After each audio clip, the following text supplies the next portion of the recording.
Buenas tardes. Muchas gracias por sus palabras, doctor Freger. Son palabras inmerecidas que hablan del cariño. Y bueno, pues con su venia iniciaré esta réplica haciendo primeramente algunos comentarios y a lo mejor también algunas precisiones, ¿no? Que en función de que el público, que de los invitados del maestro Alejandro Carlos, la mayoría pues son civiles, veo una o dos caras aquí de militares, sí es necesario hacer un poquito de precisión. Primeramente deseo expresar mi agradecimiento a nuestra querida directora, ¿no? Hablando de género, ahorita estamos con nuestra segunda directora en los 400 y tantos años de la existencia de la Facultad de Derecho. Agradezco a la doctora Sonia Venegas Álvarez, al doctor Imer, que me hayan permitido participar en este distinguido sínodo, compartiendo con el doctor Roberto Ochoa Romero, con el doctor Rodolfo García García y con uno de los íconos de nuestra Facultad de Derecho, uno de los doctores con más trayectoria de esta facultad, el doctor Eduardo Luis Fejer. Agradezco estar aquí y de verdad me siento muy honrada. Gracias. Maestro Alejandro Carlos Espinosa, llegó el momento. Llegó el momento tan esperado. Un momento que todos los que hemos pasado por ese proceso que usted pasó, lo esperamos con mucho gusto, con mucho anhelo, pero con mucho miedo. Y finalmente, cuando ya estamos sentados ahí, es cuando nos empezamos a tranquilizar y yo lo he estado observando y qué bueno que ya cuando nos toca platicar a usted y a mí, está usted ya más tranquilo. Desde luego lo felicito por haber atravesado por todo este proceso, todo este camino tan difícil que es la investigación, pero sobre todo en una área que ya inclusive los doctores que me antecedieron y usted mismo han reconocido que es un tema muy complejo. El tema del derecho militar y el tema de las Fuerzas Armadas es un tema por su complejidad muy difícil, porque inclusive yo creo que esa es una de las razones o de los motivos por los cuales, como usted acertadamente apunta, hay poca bibliografía. Si nosotros iniciamos un proceso metodológico en este momento para investigar sobre el tema que sea, sobre el derecho militar, nos vamos a atorar en el estado de arte, ¿no? En el estado de la cuestión. ¿Por qué? Porque finalmente podría yo afirmar que todas las investigaciones sobre esta materia son investigaciones de carácter básico. Son de carácter básico y me atrevo a decir que por esa razón pudieran llegar a ser de frontera o son de frontera por esa escasez. Desde luego, inclusive si nos metemos a los archivos, a los repositorios de la universidad, las tesis son escasísimas, ¿verdad? Son escasísimas. Y también los tutores que pudieran dirigir. En este momento me da mucho gusto que no solamente estemos usted aquí, de los pocos maestros que damos derecho militar, sino también tenemos a un brillante magistrado y general entre el público, que es nuestro compañero que imparte la materia. Y yo le agradezco mucho que esté aquí presente porque nos va a poder criticar a los dos. ¿Sí? No, pues así aprendemos, estamos de acuerdo. Si aprendemos de los alumnos todos los días con la retroalimentación, pues entre nosotros más. Y lo felicito porque, bueno, yo sé que usted hace muchos años llevó esta materia con un general que también fue profesor de aquí y fue como le inspiró a usted para abordar esta materia. Y bueno, pues la felicitación es porque si para los que estamos dentro de las Fuerzas Armadas nos ha costado trabajo, para quien está afuera es más difícil, porque además la visión desde afuera de un tema o de una investigación se dificulta más, inclusive para nosotros que estamos dentro. Así es que, como siempre, voy a repetir lo que le digo a mis alumnos, o más bien a mis tutorandos, cuando ya nos sentamos aquí, ustedes tienen su tema, porque su hipótesis, si fue verdaderamente positiva, qué padre, pero si fue nula, también qué padre, porque también aprendemos de eso, ¿no? Entonces yo los preparo y les digo, si tu tutor principal inclusive te hace una pregunta que dices ¿por qué me la hace? Es para aprender, así es que tranquilo, no va a pasar nada. Bien, he revisado con mucha cuidado el trabajo que nos hizo favor de entregarnos en su tesis. En 6 capítulos observé, analicé y veo que describe justamente los 6 contenidos capitulares que comprende su tesis. Desde luego, a mi juicio, los temas que aborda son muy amplios, pero a veces esa amplitud que nosotros tratamos de incluir en las investigaciones de derecho militar obedece a la poca información que a veces encontramos y tratamos de enriquecer. Entonces, yo veo que la información que usted integró en su tesis, insisto, es muy amplia, sin embargo es concreta, es sintética, es descriptiva. Y por ejemplo, yo no le diría, publique su tesis, yo le diría, revísela, porque de ahí le pueden salir varias publicaciones, que no es lo mismo.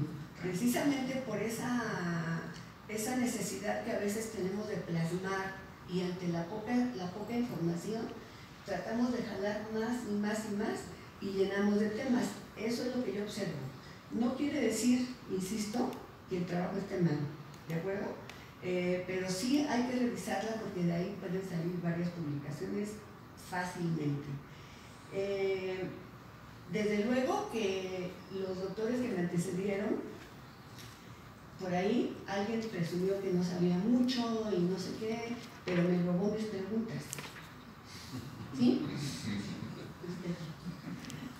Justamente a mí una de las cosas que me saltaron mucho, hay algo que me saltó obviamente desde el principio.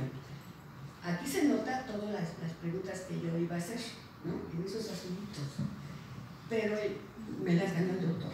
Sin embargo, hay algo que se le pasó y aquí está todavía presente. Justamente de las conclusiones. En las conclusiones también me llama mucho la atención la primera y la tercera, sobre todo la tercera. La tercera que relaciono con el punto 3.6 de la página 182. En esa página hay un título que me asustó.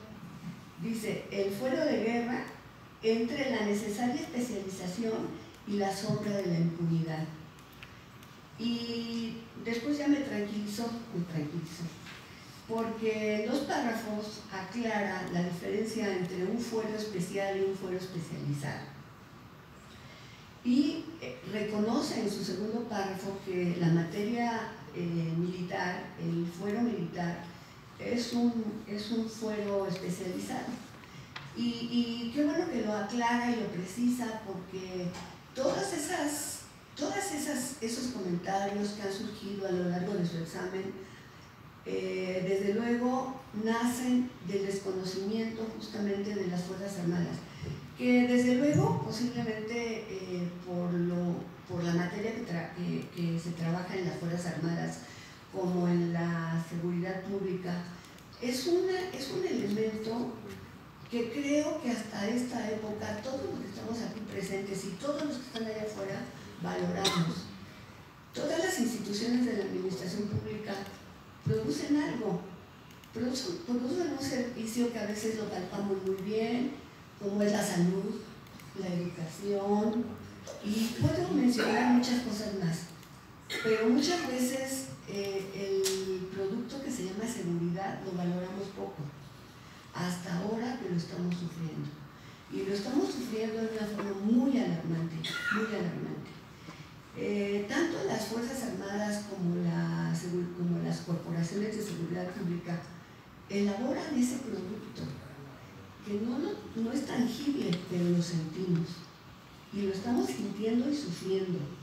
¿Estará de acuerdo conmigo? Siempre. Y sobre todo porque usted lo está experimentando también en donde está trabajando actualmente. Y justamente con esa dijéramos, reconocimiento de ese elemento que se llama seguridad, las Fuerzas Armadas cargan desde su existencia, desde que nacieron, con cumplir con ese producto, con elaborar ese producto de una manera cuidadosa, pero además eficaz y eficiente. Y con ese motivo nace justamente el fuero de guerra. Nosotros no debemos olvidar, para poder analizar el fuero de guerra, maestro Alejandro Carlos, el bien jurídico tutelado que se llama disciplina.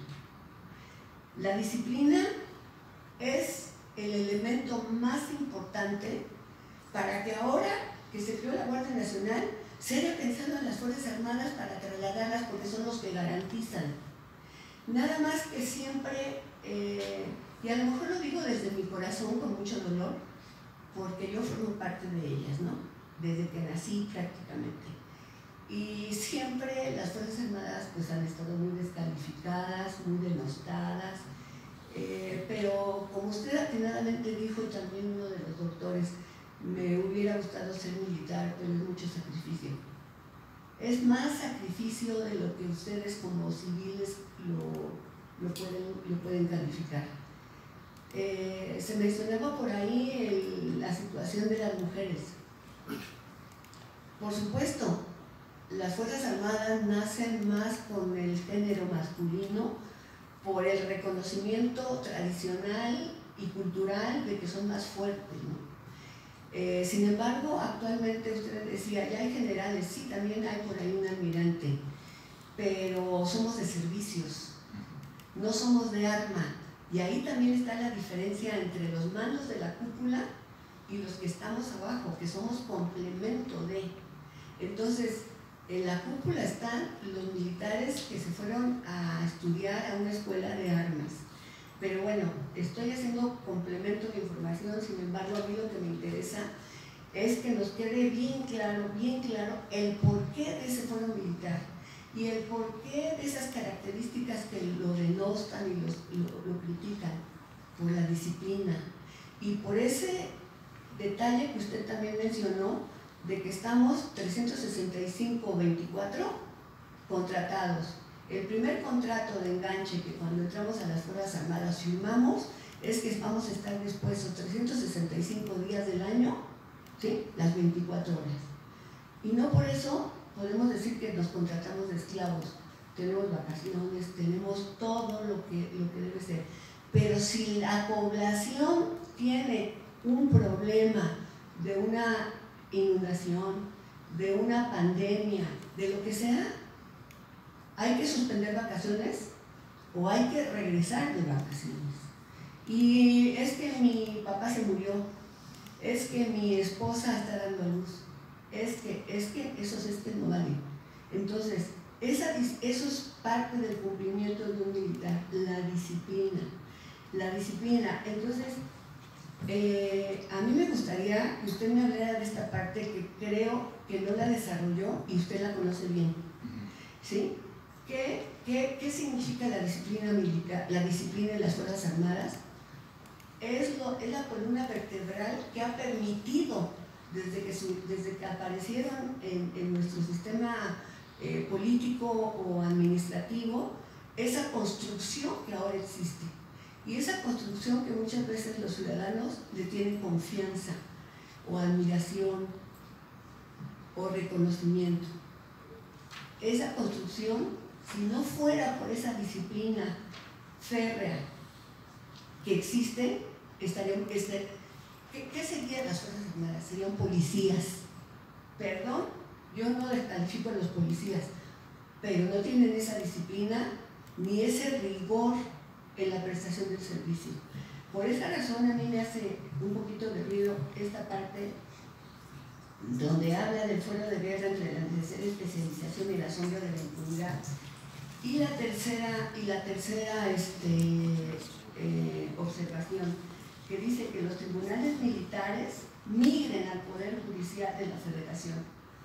Yo quiero ver, no por falta de capacidad, no por falta de conocimiento, no por falta de deseos, sino por falta de conocimiento de lo que es el medio militar, si un juez natural podría en un momento dado verdaderamente dictar una resolución respecto a un militar que cuando teníamos un problema de un operativo donde estaba de por medio la pérdida de vidas humanas, dijo el militar, al fin ya estamos en el Poder Judicial.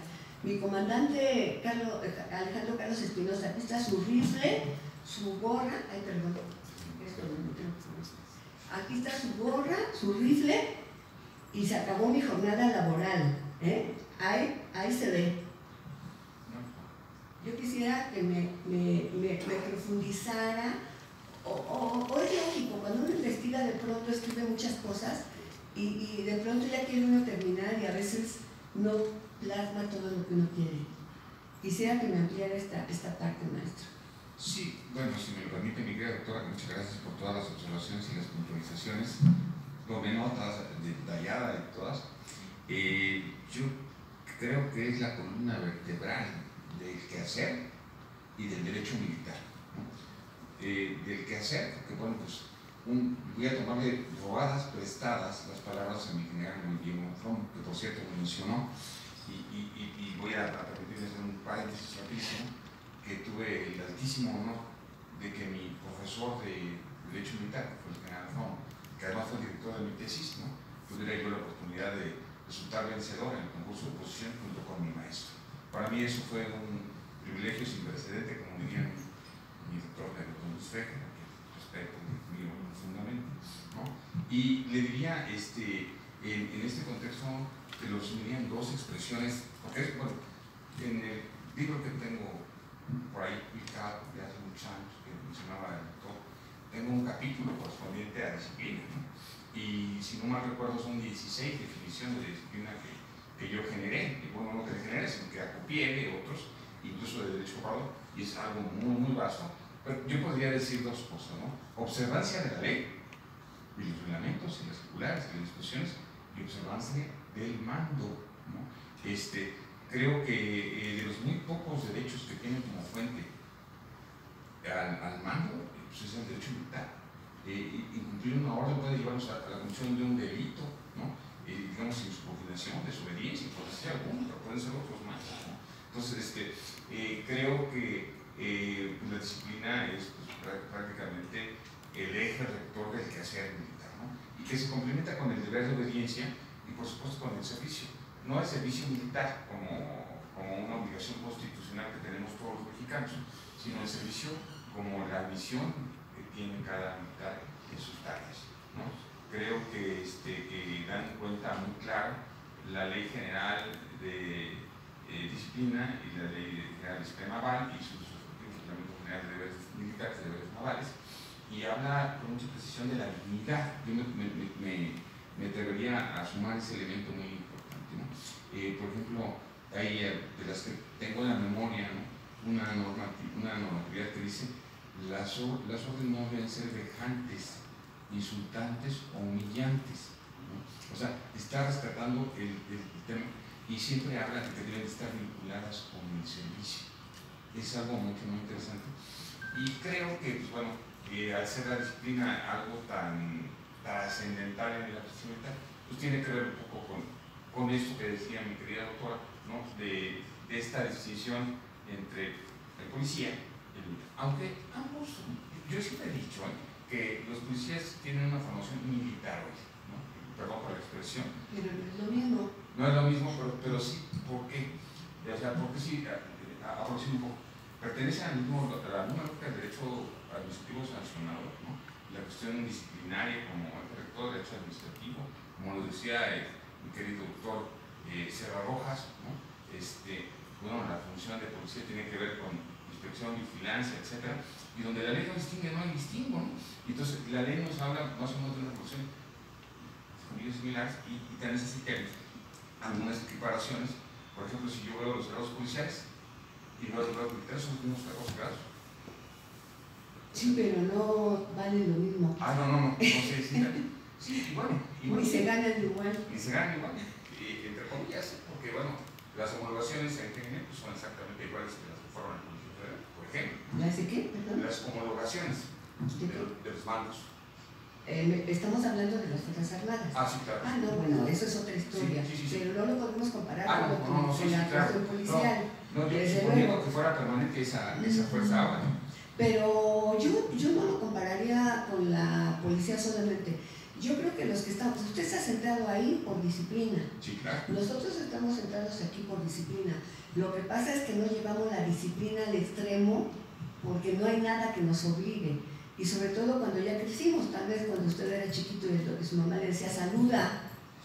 Y si no saludaba, pues una reprimenda. Si ahora me encuentro a un superior, aunque sea de civil, y no lo saludo, me puede arrestar, así de sencillo, ¿no? Tan simple como eso. Y esta parte que usted menciona en este momento, que nos habla del mando, yo tengo siempre en mi clase de Derecho Militar y ahora Derecho de las Fuerzas Armadas indebidamente, que a mí no me gusta ese término, para que se dé justamente el mando, se necesita cumplir con una fórmula. El que manda y el que obedece. Para eso tiene que haber jerarquías. Porque si no hay jerarquías, si hay igualdad, los seres humanos somos muy proclives a